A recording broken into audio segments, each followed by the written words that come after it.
ఏం చెప్పానమ్మా? ప్రభు బలలో అర్హత కలిగిన వాళ్ళే కూర్చోండి, అర్హత లేకపోతే కూర్చోబోకండి. పశ్చాత్తాపడి తీర్మానం చేసుకుంటే ఇక మీట ఆ పనులు చేయకుండా జాగ్రత్త పడండి అని చెప్పాను కదమ్మా. మరి అర్హత లేకుండా దీంట్లో పాలు పొందితే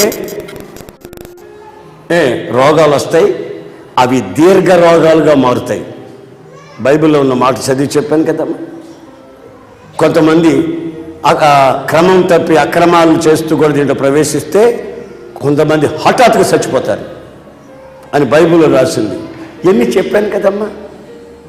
వినకపోతే నేనేమి చేయను, దేవుడికి అప్పచెప్పేస్తా, దేవుడికి అప్పచెప్పేస్తా. చూడండి, మనస్సాక్షి లేకుండా సచ్చిన మనస్సాక్షి, కుళ్ళిన మనస్సాక్షితో కొంతమంది ప్రవర్తించే ఆ ప్రవర్తన పరిశుద్ధాత్ముడు గుర్తించి ఈ రోజున ఈ హెచ్చరికను మీకు ఇస్తున్నాడు.